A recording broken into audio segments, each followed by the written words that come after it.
I'm really excited. I'm really nervous. This is my first time. I don't know. Like, I'm getting goosebumps right now. It feels extremely great right now. Plus, also, it's my first time in. Elio Abu Faisal, and I love the color because it's so different. You know, it's a color I've never worn before, and I just hope I can manage this long train. But having fun. Adrian, can you see the? So I'm wearing Anamika Khanna right now. Yep, and I'm wearing Christian Louis Vuitton right now. And this is Amrapali. I'm wearing this young Indian designer called Rosani. The designer is called Rohitash. He's a very, very skilled designer. ये कांस है या Met Gala? आप भी confuse हो गए ना मेरी तरह? देखो यार, मैं आपको बता दूं कि वीडियो के स्टार्टिंग में जितने भी आपने क्लिप्स देखे हैं वो कांस के ही हैं। लेकिन अब सवाल ये है कि अगर कांस एक फिल्म फेस्टिवल है तो लोग यहाँ आने के बाद फिल्मों की बातें क्यों नहीं कर रहे हैं? लोग यहाँ पे रेड कारपेट या फैशन के बारे में बात क्यों कर रहे हैं? बस यही एक सवाल मेरे मन में आया जिसकी वजह से मैंने इस वीडियो को बनाने के बारे में सोचा।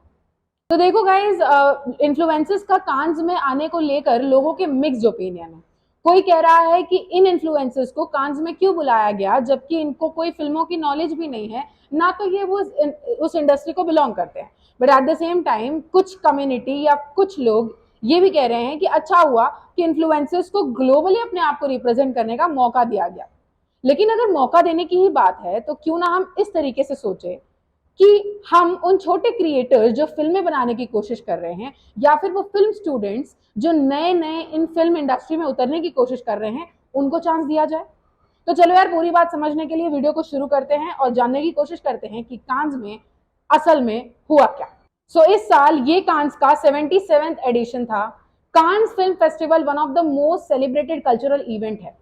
हर साल रेड कारपेट पर वॉक करने वाले सेलिब्रिटीज के ऊपर ज्यादा स्पॉटलाइट हो जाती है एज कंपेयर टू मूवीज, और इस साल भी यही हुआ, जिसकी वजह से लोग इसको as a film festival consume ही नहीं कर पाए क्योंकि सबसे ज्यादा फोकस तो डिजाइनर ड्रेसेस और आउटफिट्स पे था, ना कि फिल्मों के ऊपर। वैसे आपको बता दें कि पायल कपाड़िया हिंदुस्तान की वो पहली महिला बनी जिनको केन्स फेस्टिवल की तरफ से ग्रैंड प्रिक्स अवार्ड मिला।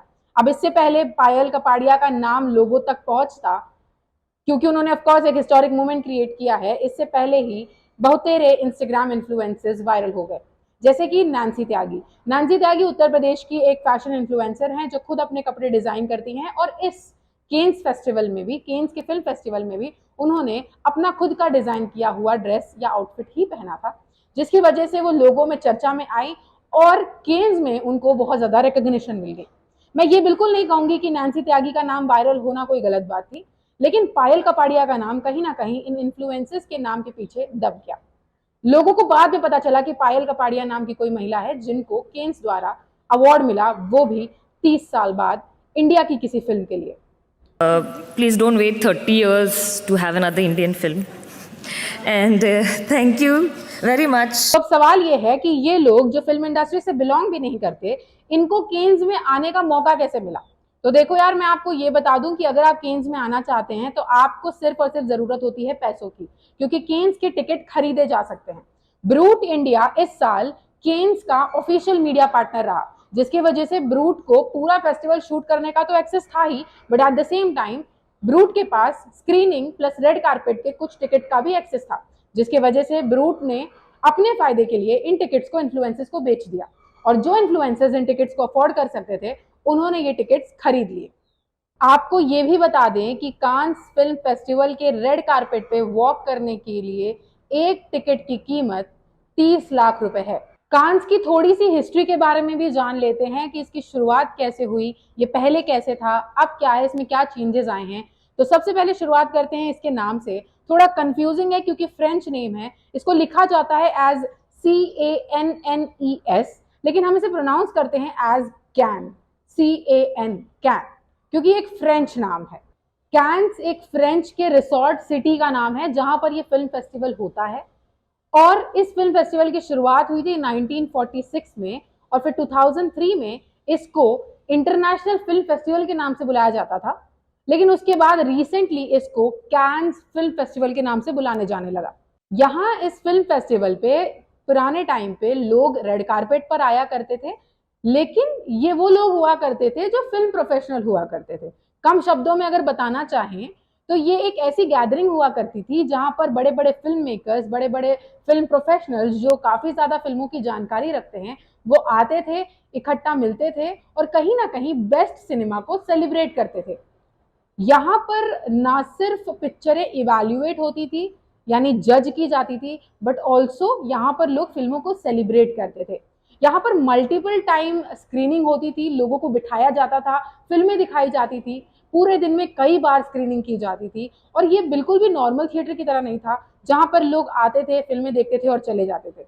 ये कुल मिलाकर एक इंटरैक्टिव सेशन की तरह था जहाँ लोग फिल्मों को देखते थे और उसके बाद फिल्म मेकर्स को बाहर यानी स्टेज पर बुलाया जाता था और उनको बोलने का मौका दिया जाता था कहीं ना कहीं कि उन्होंने किस थॉट से ये फिल्म बनाई, उन्होंने ये फिल्म बनाने के पीछे का उनका ये मकसद क्या रहा, उन्हें ये फिल्म बनाने में क्या क्या तकलीफें आई और क्या क्या उन्हें मज़ा आया, ये सारी चीज़ों के बारे में चर्चा की जाती थी। अब क्योंकि वर्ल्ड के बहुत कोने कोने से फिल्म मेकर्स आते थे तो ये एक इवेंट कहीं ना कहीं एक बड़ा मार्केटिंग इवेंट भी हो जाता था। हर एक व्यक्ति, हर एक फिल्म मेकर अपनी कहीं ना कहीं मार्केटिंग करने के लिए भी यहाँ पर आया करता था। तो बहुत लोगों को ये नहीं पता, लेकिन इनिशियल फेज में कांस का अपना एक बहुत ही स्ट्रिक्ट ड्रेस कोड हुआ करता था जहां पर mens has to wear a classic suit and womens has to wear a very formal gown with a pair of heels. लेकिन इवेंचुअली लोगों को रियलाइज होने लग गया कि हर किसी के लिए इतना कंफर्टेबल नहीं है कि वो हील्स पहनकर बैठे रहे। और कहीं ना कहीं औरतों ने ये स्टैंड आउट भी किया चीज़ों को कि ये कैसी इक्वालिटी है मेंस एंड वुमेन्स के बीच में कि mens can wear flat shoes and womens has to wear pair of heels which is not comfortable for everyone to walk with that. और इसी वजह से बहुत सारी लेडीज ने इस चीज़ को प्रोटेस्ट किया, नंगे पैर चलकर वो हील्स उतार कर चलने लग गई थी रेड कारपेट पे, जिसकी वजह से अब हम देख पाते हैं कि हर किसी के लिए ये मैंडेटरी नहीं है कि वो हील्स ही पहने। अपने कंफर्ट के हिसाब से लोग अपने कन्वीनियंट के शूज या पेयर ऑफ हील्स पहन सकते हैं। केन्स फिल्म फेस्टिवल इसलिए भी यूनिक माना जाता रहा क्योंकि चाहे वो छोटा फिल्म मेकर हो, चाहे कितना भी बड़ा फिल्म मेकर हो, चाहे कोई स्टूडेंट ही क्यों ना हो, अगर उसमें टैलेंट है या अगर वो इसमें पार्टिसिपेट करना चाहता है तो उसको कैन्स की तरफ से ओपन इन्विटेशन रहता था। Neecha Nagar by Chetan Anand first Asian film थी to win the golden palm award in Cannes film festival back in the year 1946। So technically हम ये कह सकते हैं कि हम कांस से बहुत ही इनिशियल फेज से जुड़े रहे हैं।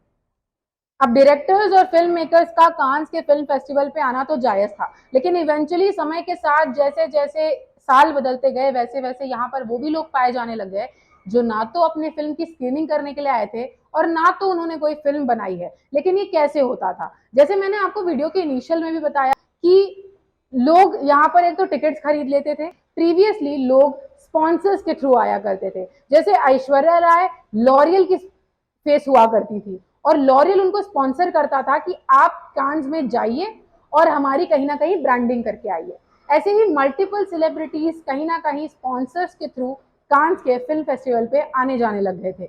Over the period of time ये कुछ टाइमलाइन है जहां पर लोग इन फेस्टिवल में आने जाने लग गए थे। अब देखो यार, getting back to the same point कि क्या इन इंस्टाग्राम इन्फ्लुएंसर्स को कांस के इस फेस्टिवल में बुलाना क्या सही डिसीजन था? See no hate to anyone, but मुझे ऐसे लगता है कि क्योंकि ये लोग फिल्म के बारे में ज़्यादा कुछ जानते ही नहीं हैं, ना तो ये फिल्म्स में रहे हैं, तो ये वहाँ जाकर क्या ही इनपुट दे देंगे? यहाँ उनका जाना कोई मायने रखता है? ऑफ कोर्स नहीं। अगर कोई राइटर या डायरेक्टर है वो यहाँ पर पहुँचेगा तो ऑफ कोर्स वो अपना कुछ ना कुछ इनपुट दे सकता है कि ये फिल्म की राइटिंग इस तरीके की हो सकती थी या एंगल हो सकता था या लाइटिंग कुछ अलग हो सकती थी। लेकिन इंस्टाग्राम इन्फ्लुएंसर्स अपना क्या ही इनपुट इस चीज़ में दे पाएंगे? अब ऐसे में इन इन्फ्लुएंसर्स का तो यहाँ जाकर काफ़ी फायदा हो रहा है, साथ ही साथ स्पॉन्सर्स या ब्रांड का भी हो रहा है, लेकिन इसका खामियाजा कांस को भुगतना पड़ रहा है। अब अगर कांस ऐसे ही इन इन्फ्लुएंसर्स को अपने इंटरनेशनल इवेंट में बुलाता रहा तो लोगों की नज़र में ये एक बड़ा इंटरनेशनल फिल्म फेस्टिवल नहीं बल्कि सिर्फ और सिर्फ एक इंटरनेशनल पब्लिक इवेंट बनकर रह जाएगा। सो देखो यार, ये मेरा इनपुट था। आपको क्या लगता है इस बारे में आप कमेंट करके मुझे ज़रूर बता सकते हो। So yes guys, that is it for the video कैसी लगी मुझे कमेंट करके ज़रूर बताना। अगर वीडियो अच्छी लगी है तो लाइक शेयर सब्सक्राइब कर देना। मैं मिलूंगी आपसे अगले वीडियो में, तब तक के लिए बाय बाय, टेक केयर, नमस्कार।